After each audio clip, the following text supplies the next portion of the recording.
Bienvenue, salut et mon Dieu. LDLC, c'est incroyable. The hype train just continues. C'est magnifique. The hype train continues straight towards the finals. As they are dominating so far versus Aggo Rogue, and it was not even close. Even from the draft, we started to have our suspicions that LDLC would take this game. Yeah, I mean, look, Namer, I'm going to go on a rant for a little bit again, if that's all right. The draft rant. Okay, yeah, we'll take a break. It's like, when you look at it, right, you've got Trundle who's not going to get priority mid. Eve is a champion that definitely wants to have priority from her mid laner so she can farm up and not be invaded. We saw that coming quite a bit from the Viego. But also, you need this Lucian for Sinmivak to win completely, by far and away, like needs to absolutely destroy his lane. And we just never got to see that attention go topside. So you end up with the Sion going even, Sion becomes a mega tank, and now you have nobody who can kill him. And for me, whenever a top lane tank is into a ranged AD bully, you definitely need to get ahead, otherwise you can't win in 5v5s. I think in this case, this was going to be a case of maybe you can put them down and then shadow a lane, one of your lanes with the Evelynn and get things off to a good start. And they chose to do that around a different area of the map, but that's only one half of the equation. If the Evelynn's ahead, that's okay, but you also need one of these solo lanes to be setting up that opportunity for Evelynn to knock it down. They never really understood that about their composition. And it meant that they really had to get the ball rolling early, which is something that we said we really didn't want them to do. Once about to be on the other side of it, LDLC were very happy to play passively again and say, we'll just get ahead of you at some point. And it felt like all of the wrong priorities were focused here from Aggo Rogue. Yeah, I think a large portion of what you need to see was Rabble literally sitting in the top bush going, hey, look, if you actually come up here, Yike, we're going to go for a quick 2v2, actually kill the Viego, turn that around, and then look to play side lanes in the mid game. But because they fell so far behind, it was just super easy for them to end up in these 5v5s where they end up losing. And the thing is, you can see a little bit of the strength of the composition if they got to mid lane even, because you have Ashe with an arrow for picking the side lane. You've got Eve who can very easily shadow because she can't be seen. And then you have two strong side laners in the Lucian and the Trundle mid that could pick off people, but they never got to that position. They did, however, get to a bit of an early game lead, possibly, though, on the wrong side of the map. And that's the thing for me, right? Getting the Evelynn ahead is a really feel-good moment, and that is awesome if you can then just avoid all of the big fights for the rest of the game, because the Evelynn's going to do a lot of work for you. But it has to be one of the solo lanes that's ahead to set them up, and it just felt like the dots weren't connected. Yeah, but I have to say, the thing that I really liked was when you actually look at that replay, Yike invading into the top side the second he saw the Evelynn, right? You get all that vision control down. Literally, as Evelynn comes back off of reset, Yike is once more invading into topside off that mid priority. It means that you end up in this situation where you end up with Yike controlling top end. You can't play towards Sinmivak. You can't use the 2 kills that you set up to actually try and funnel into the top half of the map, but it all falls apart. Yeah, and controlling vision in that top side of the jungle as well to try and track that Eve, and that they did so well. And we'll look at some of the LDLC plays that really accelerated the gold for them, because although it was Exakick who really had the majority of the gold in the end of the game, it was their top side of the map that facilitated him, specifically Eika being able to roam up and get a kill under that top lane tower. And it's the second game in a row, 2 out of 2, where we've seen that LeBlanc take control of that early laning phase, being able to be the first to the play, regardless of where that is. And then, of course, that starts flowing on across the rest of the map. We already talked about how Yike got kind of artificially ahead at that point, even though the first couple of kills went to the Evelynn. A lot of the collateral in terms of jungle camps, in terms of where they could be on the map, went to LDLC. And then outside of that, I mean, LeBlanc is more than happy to make their own solo plays because the Trundle isn't holding them to account. And something that LDLC did so well is they get this initial kill, but it doesn't stop here. Immediately they're like, okay, how do we translate this? How do we take this lead? How do we take this tanky Sion and start to get our other lanes ahead? Yeah, and again, it's because you know, hey, look, we've actually got the Trundle still sticking around at the top side. He's not staying for terror. He's gone for reset. So we have a numbers advantage with this Rift Tower on the bottom side. And this is something that we used to see a lot, like back in the day with Sion, where you would consistently hit level 6, move down towards the bottom side. But it's just such a beautiful setup. Unfortunately, the set just getting caught out by the charge there. But this is how LDLC kind of like to use Ragner. He is a tank player. He likes to play weak side. He doesn't mind giving up a wave or two so he can facilitate the bot side of the map. Yeah, and you look at this this chart.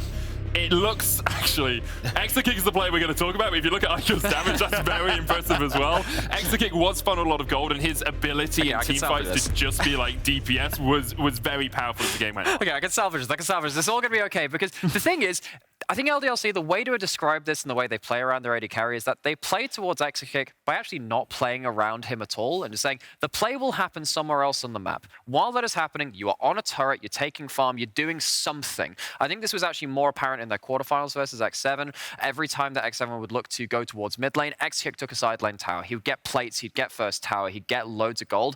And then after a certain point, you think your AD carries are out of the equation, they come back in and it unbalances it so much. And when you give that amount of power to someone who has been controlling it very effectively, like Exakick, it becomes that much more dangerous. I think it's just a good shout as well. I mean, Exakick's on the Aphelios, right? Like, who's going to be your mainstay DPS in the later portion of the game? Well, it is going to be this guy. Now, I know the LeBlanc obviously popped off with the damage, but it also helps if you're chunking all that damage into a Tryndamere who's not dying. So, you know, it kind of does pay off. It does get you a little bit more damage. But look, I got to say, I think it's just a good call from LDLC, and why these guys are so good is a super good understanding of what they need to do to counteract you, right? Yike going for these topside invades, setting up Exakick, denying access to Sinmivak to actually make these plays onto the Sion early. Like, this is how LDLC play, and I think that's why they're such a potent team, why they're my favorite for the tournament. And as an aside, Exakick now 17-1 on the Aphelios across the course of 2022. It's pretty dominant. And as you say, LDLC are looking to make their first finals in 2 years. Of course, they last won back in 2020. Aggo Rogue were the team that were able to win out the summer split that year as well. Aggo, they have so much to do if they're going to be able to get back into this series. Are there any shining lights for them at all? But I feel like the advice we gave them last game just wasn't followed. We should just say it again. I feel Do you think like... they're listening? Do you think... Okay, well, if you are listening, I do really think you can't let LDLC play a very comfortable early game, but they don't actually have to do anything. Not that they won't, but they don't have to do anything. Sure. They're not obligated to. I think you turn that around, you say, eventually we'll outscale you. You have to come into us. I think that plays around and kind of away from what LDLC are most good at. I think that's a good starting point. You have two choices. You either go for an early game composition that either lives and dies at 20 minutes, or you pick a jungler that does something after level 6. Because every single time a Viego, who doesn't really do much pre-6, you see this Evelyn who does nothing pre-6, and then you're going for these compositions that by 22 minutes, if you're not 4K ahead, game's over. So just pick one side of the equation. Either go for the Jarvans, the Lee Sins, the Volley Bears, and play these early game compositions, or pick your late game scalers. Like, I want to see one or the other, not both. And the issue always is, if you pick late game scalers, can you maintain the laning phase? Can you keep even enough with LDLC not to just fall down to a poke comp, fall down to an engage comp as the game goes on? We'll see if Aggo Rogue are able to strike back. It's match point currently for LDLC as they look to lock their spot in the finals in Game 3. Casters, back over to you. Well, if we look at how the series has been going so far, LDLC looking exceptionally good. Talking about how Aggo Rogue could get back into it, jungle especially, what are we looking at here? I feel like Aggo Rogue are drafting like themselves. I really don't mind the Evelyns and the Trundle coming in. But it feels like every time they draft for something, they don't exactly know how to execute the game plan, right? I feel like Sinmivak on the first game with the Jace, he was doing great. He was crashing in double, triple waves towards the top side of the map.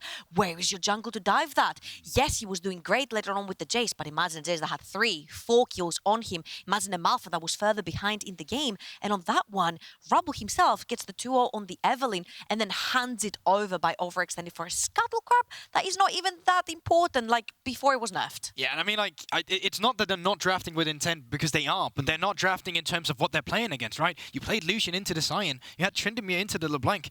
How are you supposed to have stable laners so you're not just getting counter jungled on the Evelyn, right? Volibear, not even picked in this draft, right? Something that would have been great pre-6, something that could have helped out the laners. When you wanted to play side lanes, you need to get your laners ahead. You can't play jungle then, right? So it just felt like Aggo Rogue, they just need to go back to exactly what Nightmare said, right? Go for something that's easy to execute. Go for something that is better against the fundamentals of LDLC. Go to something that gives you mid-lane priority for one game, you know? I think Eika, back onto that LeBlanc, you either need to ban it away or take it yourself. There he ban goes. it away. Just removed from the table, and it's going to be fascinating to see what Aggo Rogue decide to prioritize Ahri in this draft, as Veigar not going to be an option for Rabble. Last time around, Ahri was the respawn that came through, or rather, it was the first pick. Ahri was counterpicked then by the LeBlanc, so it's going to be curious to see now LDLC. Do you feel like this is a champion you now need to ban, or do you still have more tools in Eika's champion pool to just deal with that? On once again coming out from Aggo Rogue 2 as well. It just looks like the Game 1 draft, for now at least, with the first bans coming through. I'm wondering here, are they going to choose to leave the Volibear open and maybe ban the Ahri away? Because that could be also one thing that they can do. Or just leave both open, allow Aggo Rogue to choose whatever they think is more important to them. Exactly. Knowing, okay, taking the Nocturne away, who is like an early farmer who wants that level 6 again. Rogue, very well done, Gubok here. We're gonna go with the Ahri, but then you It's not gonna happen. You're leaving open the Volibear, right? Or the Viego for LDLC if they choose to go with it again. We've seen what happened in game 1 when Nite had the Ahri in his hands, and then Yike can just fall back to the Viego. You know, Exakick can fall back to the Aphelios. They can just play normal, standard LDLC again. Something I thought that was very interesting that LDLC did in the first game was that they rotated their AD carry and mid lane in the same rotation, saving their jungler for the third pick. Something where we usually will see teams go for in rotation, that's your AD carry and your jungler, because you don't want to show your mid lane. But when Ahri gets first pick, as it does here, you can allow yourself to go for a mid lane if you want to. You can still wait to see the rest of a Go Rogue's composition. That's what I would do. But the problem is, the jungle matchup is so pivotal between these two teams that LDLC valued getting a better matchup for Yike in that jungle. Take the Volibear.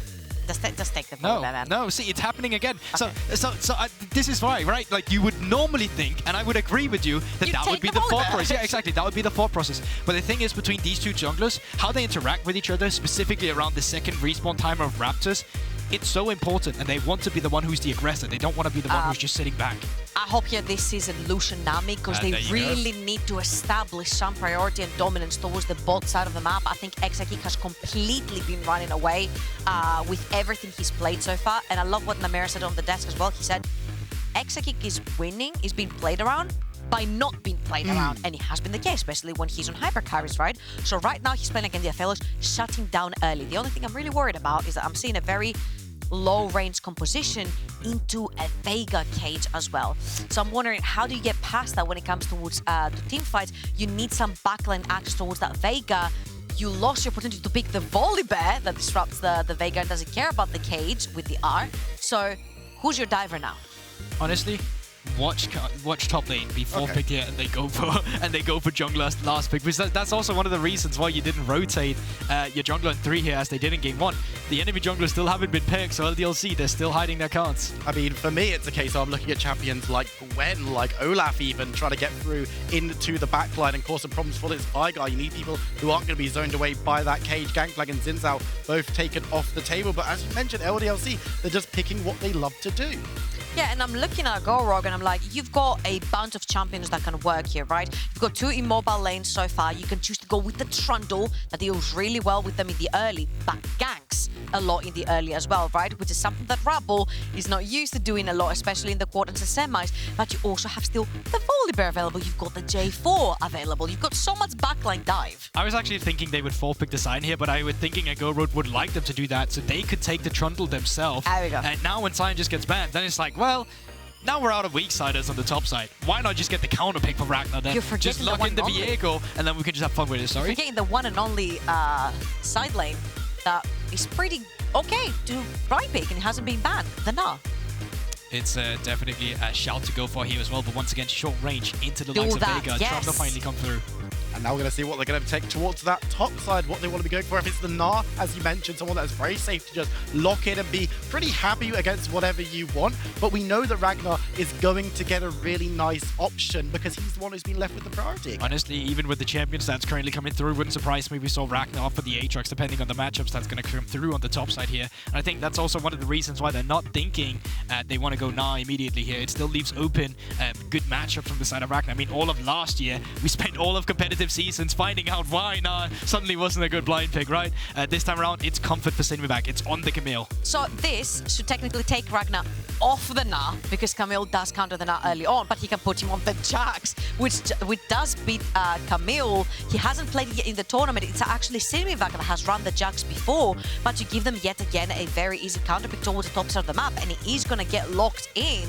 LDLC are playing with the champions they want to play yet again. Their only problem was maybe the top side of the map that did snowball a little bit in game number 1, right? So they've shut this one down. They've got 2 hyperscaling AD and AP carries on the bot side of the map, and I think the front to back, mostly the front to we're going towards the back, kiting team fight, looks pretty stellar here. I think Rabble is going to actually have to step out of his comfort zone, step out of the jungle, get this early ganks going, get this flashes going.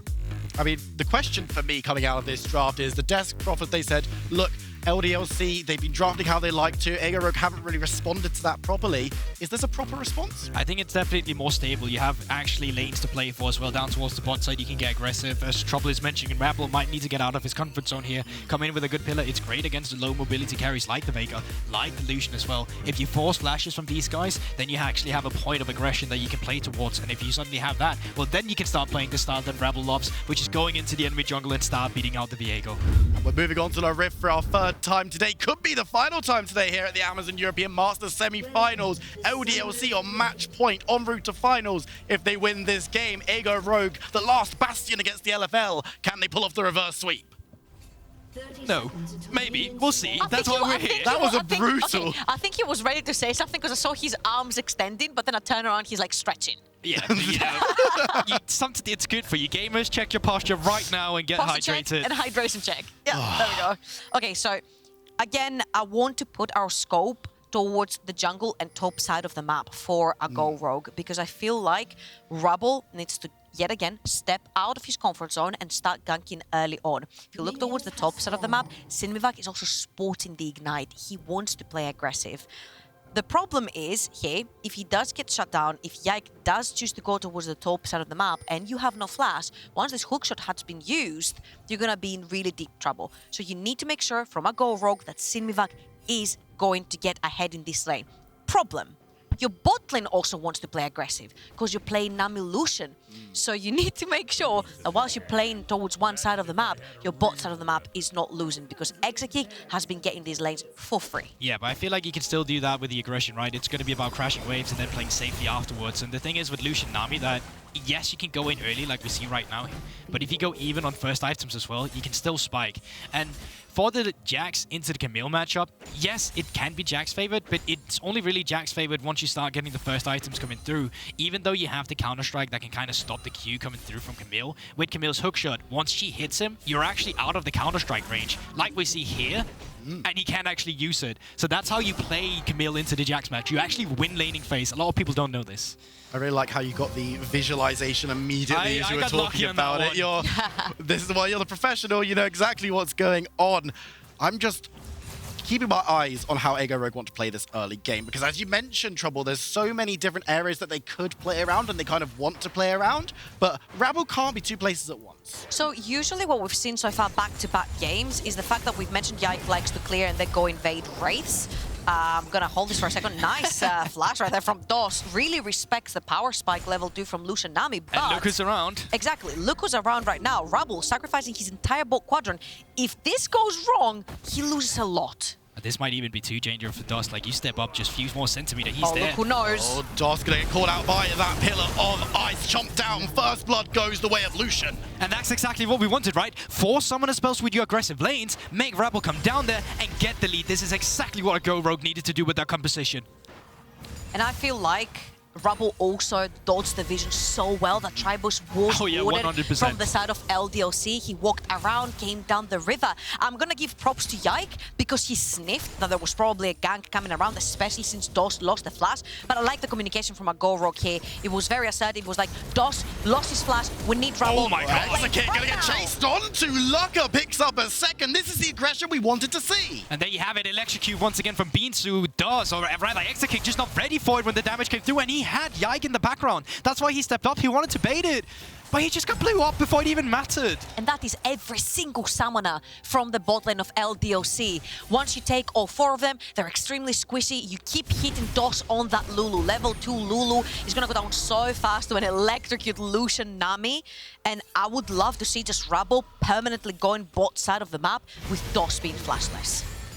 On the top side of the map, Ragner finally winning a few of these trades. He did recall, expand the TP, and started finally pushing forward in the lane. Problem is, Sinmivak can do the exact same. He comes back with a Sheen. Once again, very nice for the Camille in the matchup. But so far, we will have to take a look at how Rabble and the rest of our Go Rogue spot lane will continue to punish on this, because once the camp starts respawning on the bot side, that's where we can start seeing them get aggressive. They then will have bot lane priority, and then we'll have something to play for. Yeah, and Rabble right now has to rush to the top side of the map because his Gromp is still level 1, has to clear that and start making his way down bot. But if you look onto the map, the bot lane wave is literally right in front of LDLC's tower, which means that if you overextend, your Lucian does not have flash available, so we could potentially see Yike making a play, see Eika moving around the map.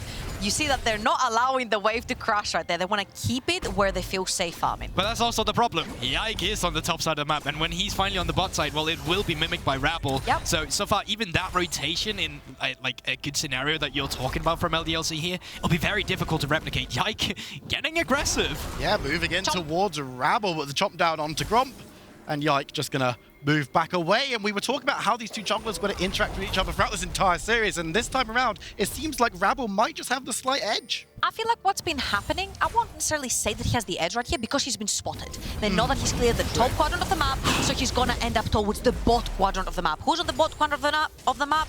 A summonerless, squishy bot lane. So they definitely want to make sure they've probably maybe built up a wave in the middle, allow the Veigar to roam towards the bot side of the map, and prevent a potential dive from happening. Because right now, Rabble has nothing else to do on the map. He's gonna farm his last camp, and then maybe he's gonna look for a dive bot lane. He should have already been there for that dive bot lane.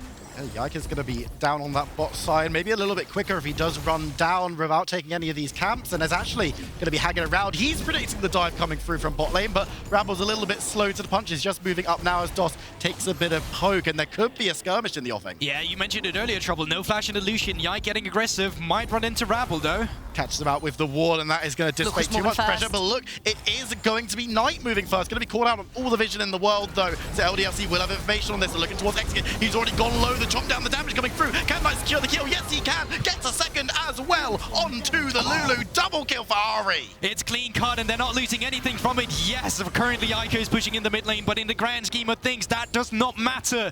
Brilliantly played from a Go Rogue, and this time around, they find a lane to play for. They find a light in the darkness, and that's FLICKR. But you have like 4 proactive lanes right here. You've got the Trundle that wants to gank very early on, and it's worked, right? And again, this time it's Nite with the Ahri in the priority mid lane. Rabble will tank the whole tower here so well, will tank the last shot as well, and then Nite will just come in to clean house completely. The calculated heal coming out of beansu as well. And honestly, I'm just gonna say, because we've been talking about it, beansu role swapped to support this season before he played any official competitive game, and he has been performing. He role swaps officially, but he doesn't officially play any game. He comes to EU Masters and he reaches semi-final, and he has this performance versus the tournament favorites. And what does that tell you? Yes, support is indeed the easiest role in the game, but beansu actually say yourself. He's actually been doing well. I don't want to take it away from him with that joke. He has been performing very great when it's mattered. Also, we do still see the inconsistencies every now and then, but this is beansu at his best. He's although playing Nami, so I'm going to hold my credit back. I will say, though, from the side of LDLC, their composition, it's not going to spike in laning phase. This is not where we'll see them suddenly take over. We started mentioning in the top lane matchup with the Jax into the Camille. It's only when you get the first few items that Jax gets a lead. The same can be said for the Veigar into the mid lane and actually into the entire composition of a Go Rogue. When you get into the teamfight scenarios, all the champions on a Go Rogue, they are low range, and one good cage can shut it down completely. The same for Exakick on the Aphelios, also about the scaling aspect. I love that you mentioned that, because I was about to say, unless they can snowball even harder, it's going to become really difficult for them later on, right? But it's because of that mid lane prior that they have right now and the bot lane priority that they can start stacking in the dragons. I'm actually really surprised that I haven't seen Rabble towards the bot side of the map right now, starting to stack the dragons, making it your win condition. Potentially with this Rift Herald right here, with Nite bullying Eika away, you can get a lane even more open. You can go towards the bot side of the map, give him more gold to FLICKR on that Lucian, and then use him to try and go for the dragon stacking. Trying to put the cold down a little bit to get some damage through. Nite actually be caught out pretty near to the tower. Needs to be careful as Eika moves forward. Whoa. Shut down for the Veigar. And that's a man that knows his damage limit. He saw lethal. One turret trip was enough. Flash forward, get the kill. Rabble needs to be a little bit careful here. Ragner has moved down. beansu in the wings as well. Though this could be a full-on skirmish. As you can see, Jax moving towards trying to get onto Trundle, but the pillar comes up. Yike moving down, though. They're going to be able to at least force the reset on Herald. I just want to remind you, one mistake was all it took from Rabble last game for LDLC to shut down the entire game. One mistake from Nite lost them mid lane prio, bot lane prio, top lane prio, and Rift Herald. And it's just all getting because shaky, of that. right? It's like honestly, he didn't even take tower shot. That was just him getting stunned. And that, with the W and Q, I mean, there you have it. Veigar into Ahri there, showing why the matchup sometimes can be so difficult. But even then, a go rogue in that sequences of play, they started looking shaky. beansu also being forced to flash away from the event horizon. And it's just sort of foreshadowing coming through what the team fights will look though. They are incredibly difficult to pilot when you have that event horizon to deal with. And of course, we talk about how well ADC Rogue have looked in this early game, but as you mentioned earlier, it's all about LDLC as we move later and later. They've got the tools that they can look to use to take down these team fights, to take down these side lanes. And for ADC Rogue, they still have themselves a slender lead. Can they carry it forward and build on it? And right now, I want to drive your eyes a little bit to the inventories because the Gale Force has been completed for the Lucian, and that is so crucial. Because with the Nami running Electrocute, 1E on the Lucian, and he can suddenly just one-shot anyone who stands in front of him from the bottom of the map, whether it's the Veigar, the Aphelios, or the Lulu, who is still level 5, extremely squishy, right? The Lulu is running the Nite right now, so if you find her a little bit overextended, you can blow her up. Rabble knows that too. He's going to move towards the bot side of the map. And a Go Rogue, they're actually setting up a play here as well. Stacked minion wave by FLICKR, mid lane moving Deja in. vu? Nite had the Deja vu coming through. Nite had the priority. Let's see how this one plays out. It's going to be on this side. You can see Veigar moving on down as well. The longer they wait, Veigar actually turning around. So if they want to pull the trigger, Nite could be in trouble though, extending up towards the dragon, has that movement speed, and you know what? There was a lot of bark but no bite as neither team makes anything happen. Yeah, but it's a good standoff there. Eika forcing Nite to take the long route. Eika can now push in the mid lane. Let's see what he will do with the tempo advantage. Maybe they'll set up Herald. You can already see the vision control there. Very favorable towards LDLC on top side. Absolutely, and look at the pathing that Nite had to take to make sure that he returns back to his mid lane. That loses him XP, it loses him gold from Veigar pushing in the bot lane, and then on the other hand, LDLC don't lose anything, they even hit back. So the Dragon is still yet to go down with for a Go Rogue, even though you have such a powerful bot lane that perma pushes, so you're not starting that one. And then slowly but surely, the Jax is going to Giga punish Sinmivak on the side lane onto the Camille, and then the rest of your team scales to the gods. Vent Horizon, as you mentioned, Gulbog, is going to make it so hard for a Go Rogue to play these teamfights through choke points as well. So I feel like they're being proactive, but they're not using it for any objectives. That is exactly the problem that we're seeing right now from ADC Rogue. They found themselves the advantage, but haven't turned that into big leads. They haven't turned that into territory, into neutral objectives, really. And now for them, what are they going to do? Where are they going to play around? The Dragon's still sitting on the map. The Herald's still there. They've got a couple of minutes if they want to use it to get some plates. Sinmivak is in a little bit deep, but does manage to clear out the wave and come back top. And it sort of goes back to the stylistic of LDLC. Yes, they're very good at getting ahead in the early game, but they don't always have to, especially when they play compositions like this, which is so much about the scaling aspect. They're fine with sitting back. They're fine with not being proactive, specifically when they're not losing anything from it. Now Rabble has ventured up to the top side. This is the lane that's behind though. 30 CS advantage currently from Ragner here. He's already spotted on a ward. Thank you, Trouble. So Ragner, he knows exactly what's going on here. And Yike is just chilling. He's moving towards the bot side of the map. He knows that the enemy bot lane is just backing, so he's just going to get a free objective for himself. So illegal. What? It's so illegal, especially since the rogue bot lane has had priority since what, minute 3? They might start up the Rift Herald here instead though, but the thing is, he's already been the support with the first move, so if they get this Drake, they might try and move up towards the top side, or they cross map it and move down towards the bot side Not even instead. doing the Rift Herald. It's actually mind-blowing right now because if you think about it, Nite has had prior for so long, the Rogue bot lane have had prior for so long, and all they've managed to get themselves is a 700 gold lead on a short range composition. I'm looking at the Gale Force and the Lucian, I'm like, use it to your advantage before the Aphelios start stacking items, because then it's going to get much more difficult. And that's what we've criticized Rogue over and over again for, even at the beginning, right? They know what the win cons are, but they never push them hard enough. Okay, Pro, they finally get the Rift Herald. Can't. Turret plates have fallen. You won't actually get the gold injection of the first Rift Herald. Very well spotted. Yes, honestly, little unlucky on that side, but there we go. We finally get the objective, and they can try and open up the side lanes, which of course will be nice when you have, for example, like Camille or a Lucian you accelerated already, but they, once again, won't get the gold injection. And I mean, talking about the stakes of this game, ADC Rogue have stalled a little bit. Remember, the winner of this one will go to the Amazon European Masters final. They'll be up against either Carmine Corp or Vitality B, who play against each other tomorrow. Remember, this is the only representative, not only from the Ultra Liga, but from not the LFL. And that's crazy. LFL seems a little bit strong this year. I said this. Can we just not tell them that summer's happening? Oh, God. Can we just not invite them? Sinmivak, he's getting ganked. Oh, no, he's in trouble here. Puts down the ultimatum, dives away, but it's 2v1. The ultimate from Yike secures the kill. I'm just going to say, can we just not tell them they're getting ganked here? Yike, Someone tell him! That's what I want. Tell them they're getting ganked. Rabble getting aggressive against the Jax. He's 2 levels down.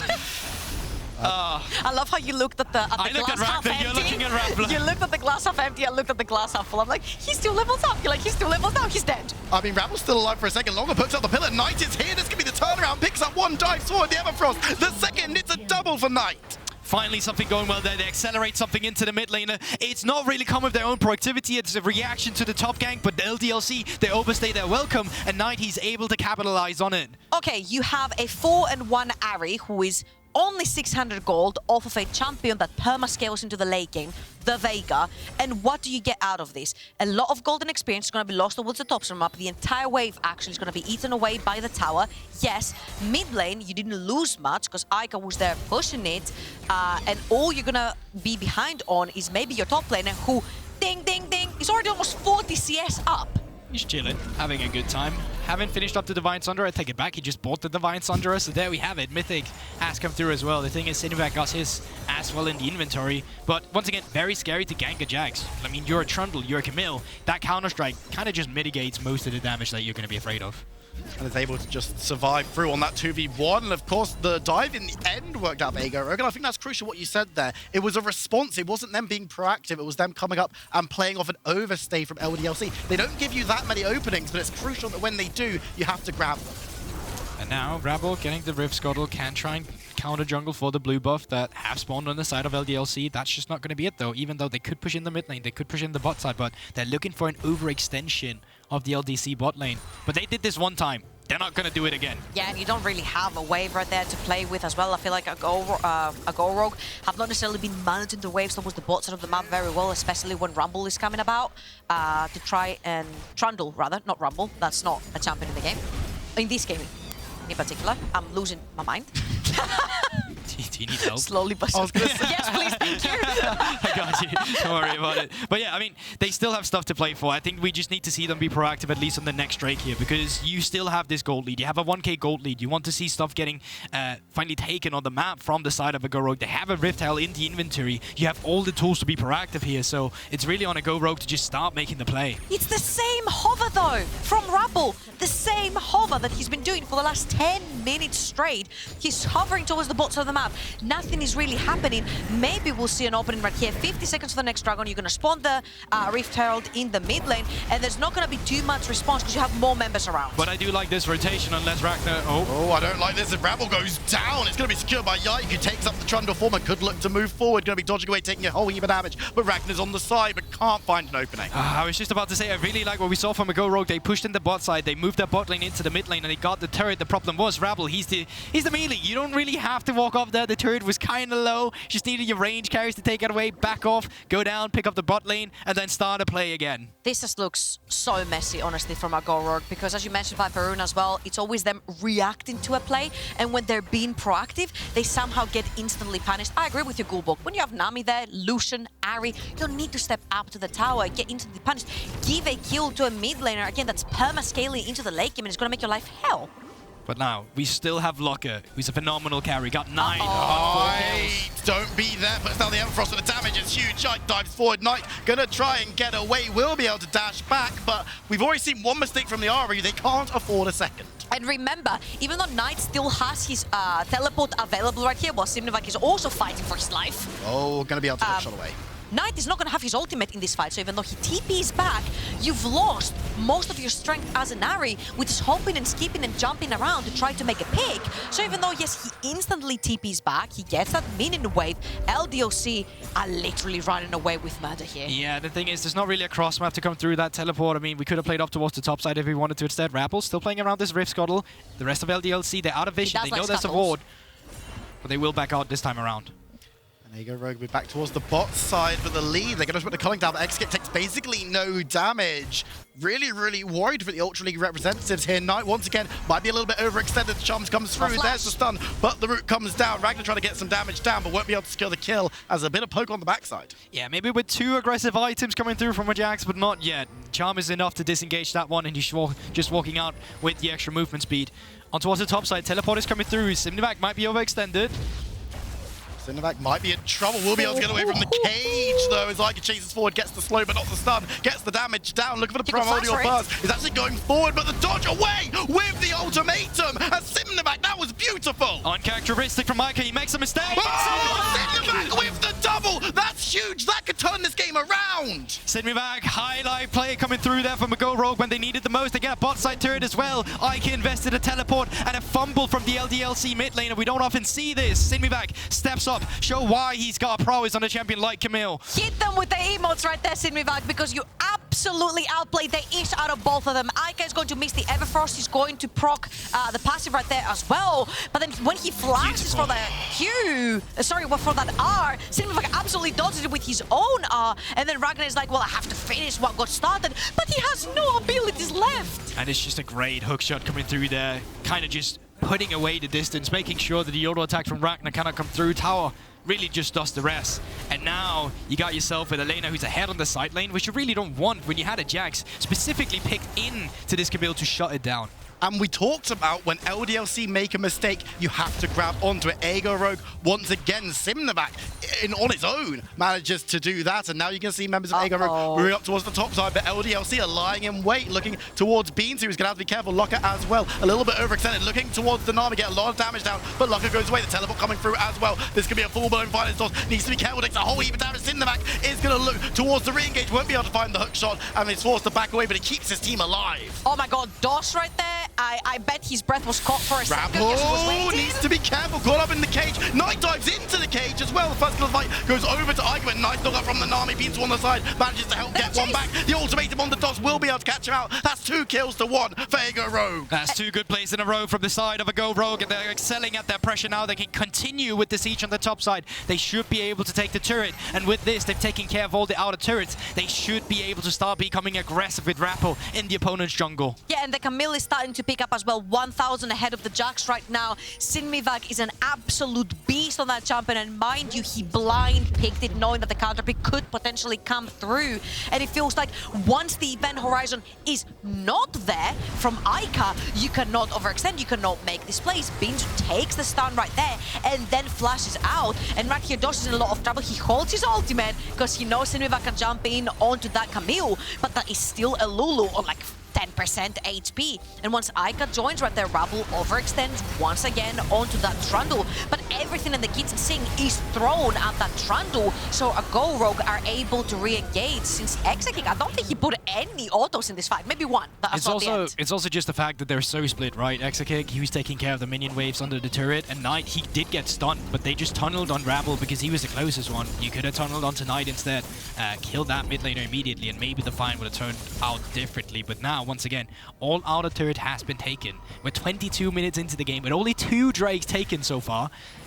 Getting the next Drake would be soul point for LDLC. They're 4k down currently. Oh, and Exakick, he's in a lot of trouble. He's going to try and move back and meet up with his team that are rotating up. The color coming from LFLICKR will cut him off, and the damage is there. Nite secures the kill. Looking towards Yike now. Will be at the other chamber, but in the box, the ultimatum, the damage coming through from Eika, as LFLICKR will be able to flash away.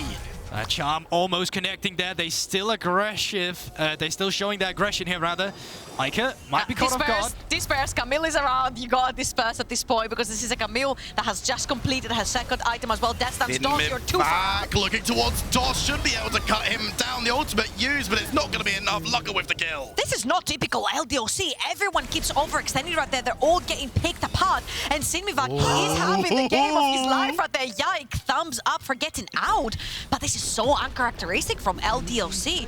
DOS just walking in, getting caught somewhere where he shouldn't be because Eika had just gotten out. Rabble. And right here, LDLC are trying to take another mid lane tower. Really nice from Eika right there to zone away whoever is coming from a Go Rogue. And I'm assuming that Ragner can also get out from the bot quadrant of the map. Now, my eyes, okay, he has to TP out to get out of this situation. He's in a lot of trouble here, though. So much damage going through from Eika. The shutdown onto Exakick. That's huge for LDLC. Sinmivak, no teleport either, no position afterwards when he's overextended like that. And yes, Drake has spawned, but what's going on? Agency from the side of LDLC to enter, but you're right. They can just move on towards the Baron. They can force the hand of a Go Rogue and remove them from the Drake.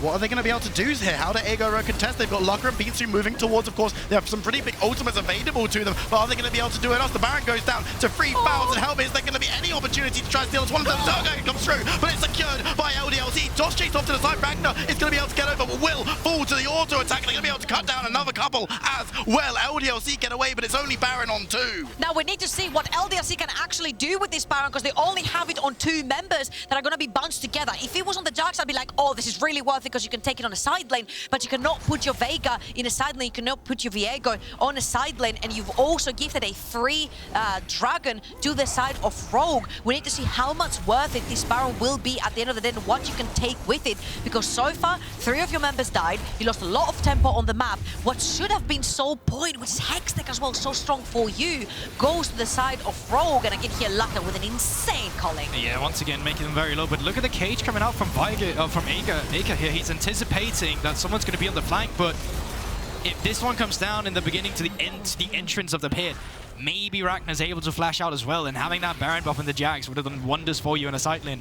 This time around, though, that's not going to be the case, and as you said, a Go Rogue, they pick up the Drake, but I do like to look at the gold here, and I will say that a Go Rogue, they were up 5k. They're only up by 2k now, so yes, they still pick up a nice fight here around the Baron, but the way they accelerated the game has still been a little bit slow, and it is going to be slower when you're pushing into Baron off minions. And that's the point, isn't it? It's a case of, yes, they're ahead, but are they far enough ahead? Are they moving quick enough? Because we've talked about the scaling from LDLC so much in this game. You've got Veigar, you've got Aphelios. They're going to be able to do so much work later. AGO Rogue need to start making inroads. Mentioning Veigar right here, I was wondering what Eika went into complete debt for, and it is the Anathema's Chains. And I'm going to assume right here that this Anathema's Chains is going to go towards Sinmivak onto that Camille, because he is the one that completely wreaks havoc on that on the Rift right now. Maybe even Nite's Ahri.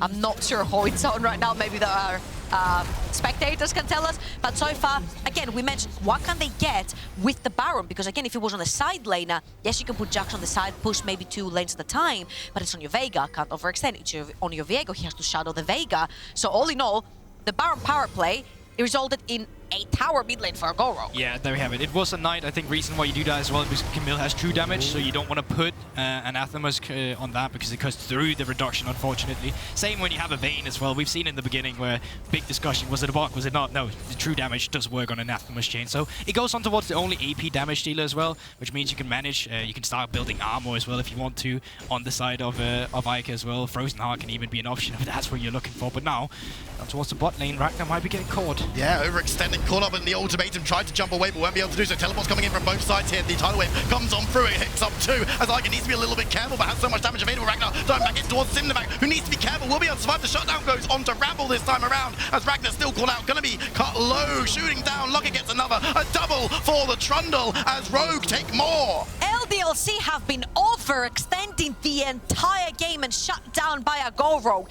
They took Baron for themselves, a Go Rogue are the ones that push down the towers. When the Baron expires, then LDLC chooses to push down towers, and they overdive without their AD carry. We mentioned how pivotal Exakick is for their fights, and right now he's on Aphelios. He's got 2, almost 3 items.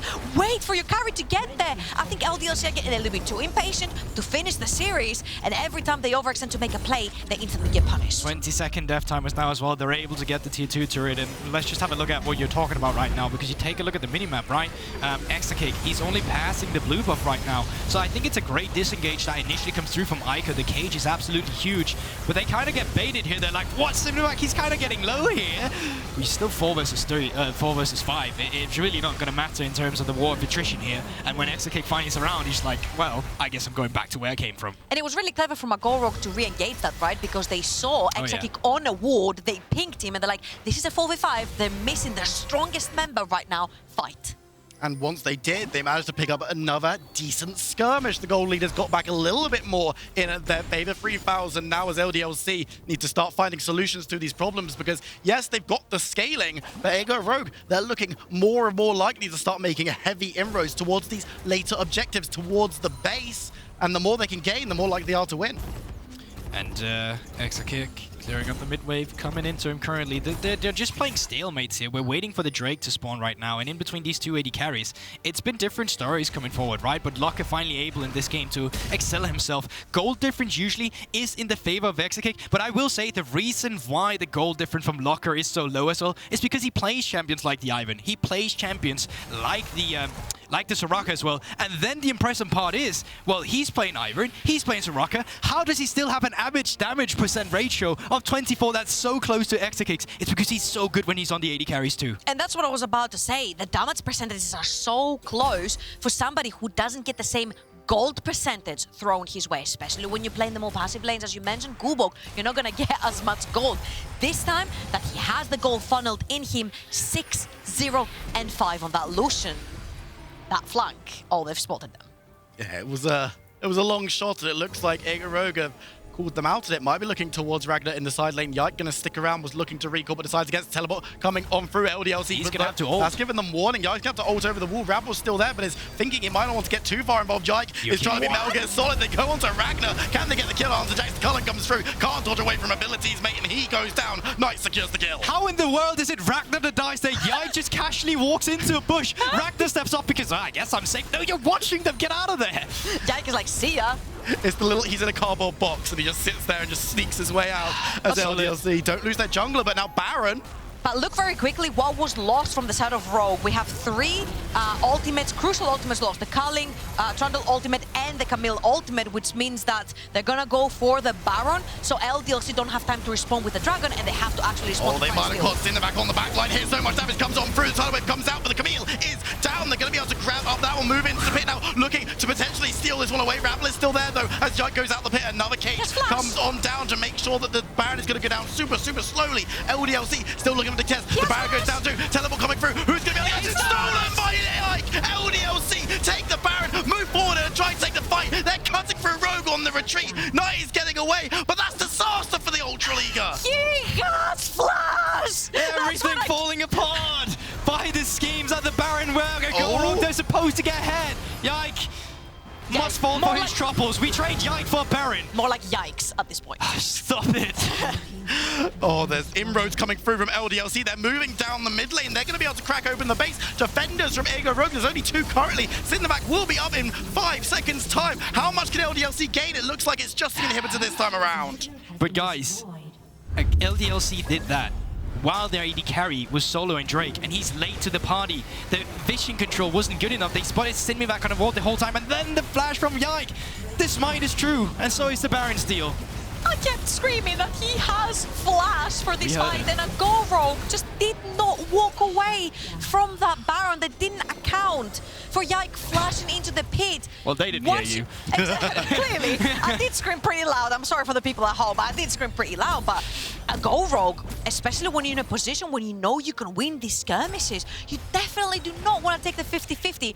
Although, I will give it to them. Last time LDLC took Baron, they didn't do much with it because it was only on 2 members. Now that they have it on more, and very crucially, now that they have it on Ragnar that can side lane, you can put pressure on multiple lanes. It's on 4 members for LDLC. Yike, the only one who doesn't have it in pocket, and they're going to be able to take down some of these much easier to gain towers as they move forward. Ego Rogue needs to put up a stalwart defense, but their comp isn't really designed to go super late into the game. They need to keep playing with the advantage, with the momentum, and they've kind of lost it here. And remember what Gubok said at the very beginning, this Go Rogue roster draft is very short range. You walk up to a double cannon Baron, the up minion, you will lose your life. The event horizon will be there, the engage will be there from the side of LDLC. You have not much wave clear versus Baron up minions. You have very low range, which means you have to walk very close to the minion wave, and it's becoming a little bit difficult to play the game for a Go Rogue at this point. Yeah, that teleport looking like a flank teleported, but it is just Eika who cleared out the top side and now joining the rest of his team here.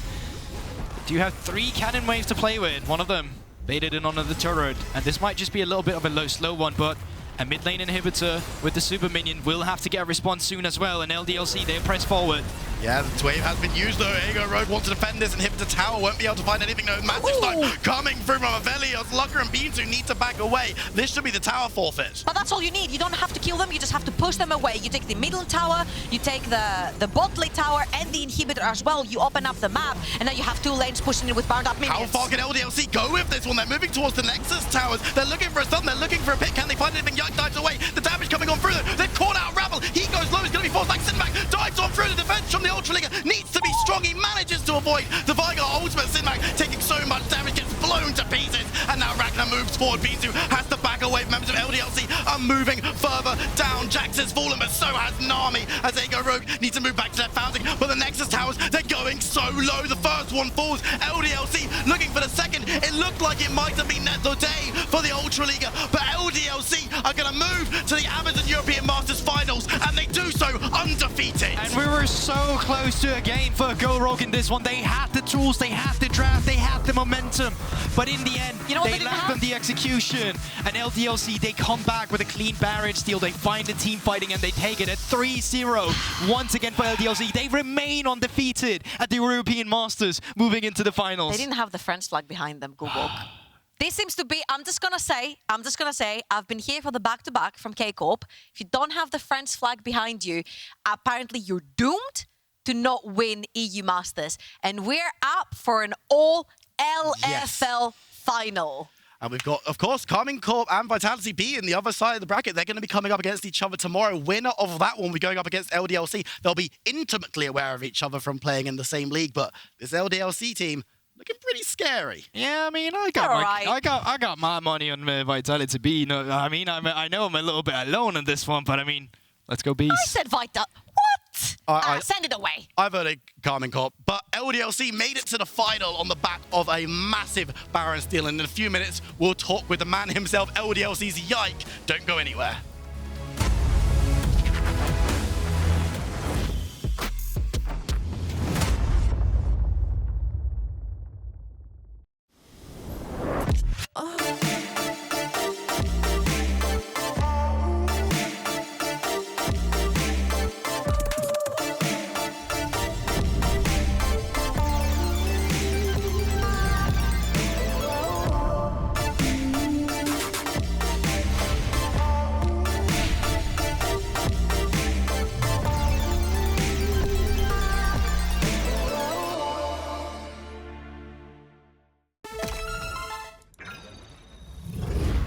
Systems are overloading. We can't risk another game. We need to take a break and regroup. We're starting to lose our mind. Captain, we cannot go back to Elo Hell. Last time it took us months to get out of it. Initiate break protocol. Hurry up!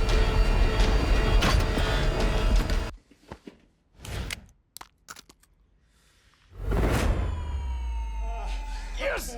Yes! I did it! We did it! We did it! Even the biggest champ needs a break. I'm feeling like it's pulling me under. You tell me take my hand and trust me if you can. I know I'll be okay if I hold you, and I'm not letting go.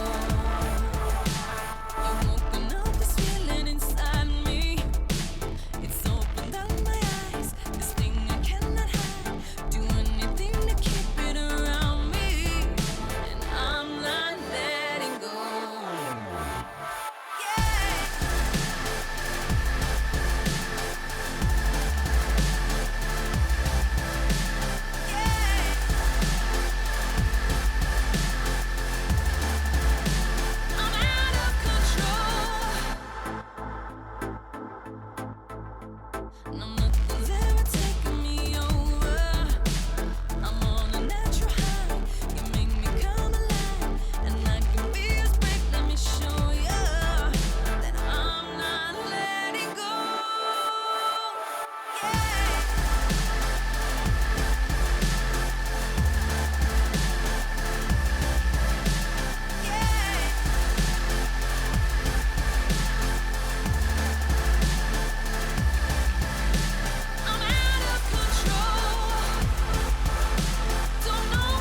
moment of my life for this, and you expect me to just call it quits? Not likely. Coming for the title at the top, you won't stop me. Think that I missed my shot, but no, I'll be damned if I give you a chance to take us down again.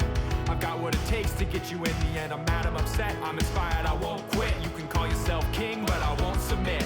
We are never gonna stop this. Be the ones to end this. Never let this go. Threatening, this will be a day of reckoning. This is our time. We have drawn the battle line, listen to our war cry. We fight for those who left behind. We live for those who were denied. We know your fate is set in stone. We've come to take the throne. We kneel to no more kings tonight. We bleed but won't give up the fight. We scream that we will take you that way. Here for the crown. Don't take your eyes off us, cause you're in for a treat. You sow the seeds that we've come to reap. And believe me, defeat is in your future. I don't need a crystal ball to see the way that you can lose us, all the ways that you can fall. You call us fanatics, but you're the one who's obsessed. Claim to conquer it all, but you just write checks. Another player in your sights, but you don't understand. You'll never have shit on a self-made man. We are never gonna stop this. Be the ones to end this. Never let this go. Threatening, this will be a day of reckoning. This is our time. We have drawn the battle line. Listen to our war cry. We fight for those who left behind. We live for those who were denied. We know your fate is set in stone. We've come to take the throne. We kneel to no more kings tonight.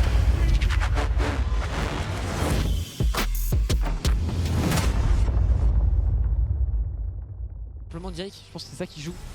Il joue pas le fight, il joue ce Space Team ou il joue peut-être le one shot sur la Camille qui est sur une ward. La Camille qui prend beaucoup de dégâts, est-ce qu'on peut la one tap? C'est chose faite. On a un reset en plus pour Yike qui peut peut-être rentrer dans ce fight. Yike. Il est en difficulté quand même dans le pitch, il est porté ultimate out. Il a un flash. Il peut totalement le steal ce dragon. Avec une comète peut-être de Eika. On va se timer. 2k HP, on va y aller pour Yike qui flash. Yike, il l'a eu. Qui le prend. Il est incroyable ce joueur et ça enchaîne maintenant avec l'arrivée de Exakick. Le teamfight est très très beau pour les renards, on doit reculer. Pour aller à Gorog, on prend les kills, on prend le Nashor. LA Yike. That's all I really understood from that. But welcome back to the LDLC EU Masters. You just heard the French cast during that massive bounce steal from LDLC's Yike as the Foxes advance to the final on Saturday. They have now won 12 games in a row, and we'll talk about their run and what's to come in the upcoming days. I'm Medic. I'm still here with Nymira and Dagda, and also the hero for LDLC in that Game 3, Yike. Hello, Yike. Yo, hello.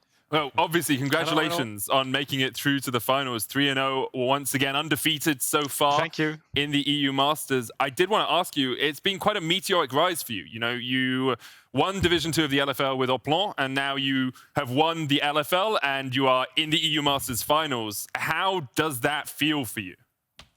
I mean, yeah, it feels like it feels unreal, honestly. I was kind of a random at the start of this year even, and of course we won LFL Division 2, and then we managed to win LFL, and it was really insane already. But now we're actually going undefeated in EU Masters, so it's a dream. Okay, well, random at some point in the past, but you've gone from that to being someone who has been very consistently put into very high pressure moments. We saw that Baron steal. That's not the first time you've been in that kind of place. What goes through your mind when you're in that kind of position at such high levels to have to pull out these huge plays? I mean, it's obviously really stressful. The heart is beating so fast. I'm just trying to calm myself down and just coordinate with my team what to do. And I'm just telling them I will just go in, or if I won't go in. And I think we just do it like that. Well, it definitely worked out for you in that game. Yeah. Before we let you go, I want to ask a little bit about your possible opponents in the final. 113 or Skeens are the junglers you're going to face up against. How do you feel those matchups are going to go, and are you more fearful of one than the other? I'm actually really hyped for the Vitality K-Corp match. I think it's going to be a really nice match, and I hope the best team wins. From the junglers, I think both of them are obviously really, really good. But the one I've played versus the least is Skeens. I think I'm only 1-1 with him, so it would be nice to have a rematch with him and see if I can beat him as well. Finally win out on that series. Thank you very much for joining us. I hope you have a great week, and we'll see you in the finals on Saturday. Thank you. Bye-bye. Obviously great to hear from Yike. This does mean that we'll have 2 LFL teams in our finals on Saturday with Karmine Corp and Vitality B playing tomorrow. And with those 2 teams playing tomorrow, it also means 5 of the 9 EU Masters titles we've had will be claimed by LFL teams. You look at this bracket and it is French dominance through basically the entirety of it. Yeah, I mean, the only team that didn't make was BDS Academy, right? Like, every other LFL team has pretty much gone as far as they can go now. And honestly, I think it's kind of insane to see how much the rivalry that we saw in Europe has kind of developed over time, right? Like, it was the Spanish representatives when it first started back in 2018, like with Mad Lions, who were the predominant region. Then you started to see, you know, them falling away. The DOC and the LFL had that rivalry for a while, and now the LFL has just taken over completely. And I think actually coming into the quarterfinal matches of this tournament, I think actually we looked at a lot of those regional rivalries again. We saw 2 NLC teams go into those quarterfinals, and of course they all bowed out. But even before that, actually their head-to-head was like something like 12-14. It was in a couple of games. But then the quarterfinals happens, and suddenly the question is just not even on the table anymore. It's just blown it out of the water. Yeah, the French region just looks so much stronger than everyone else, especially when it comes to these best of series. And tomorrow, we'll see 2 more representatives from the LFL, Karmine Corp and Vitality B, face off against each other. I want you guys just quickly to give me a synopsis of each team. Now, I'll let you guys choose. Naimira, you choose which team you want to give me the thumb notes of first. Oh, both of these teams are so interesting. Do you have a favorite? I mean, I'm on Vitality B. I think they're the strongest. All right. Okay. So in that case, like the cliff notes for me on Karmine Corp is that they are an incredibly star-studded roster with individual prowess everywhere. If you put one of their players into a position to carry, they probably will. They're a very flair-heavy team. When you look at 113, he's either doing incredibly great things or incredibly questionable things, but they're always engaging. I'm not sure if Karmine Corp are really heroes or villains, but you have to pay attention to them like they were a protagonist. You can never count them out, and they're such an interesting team to watch.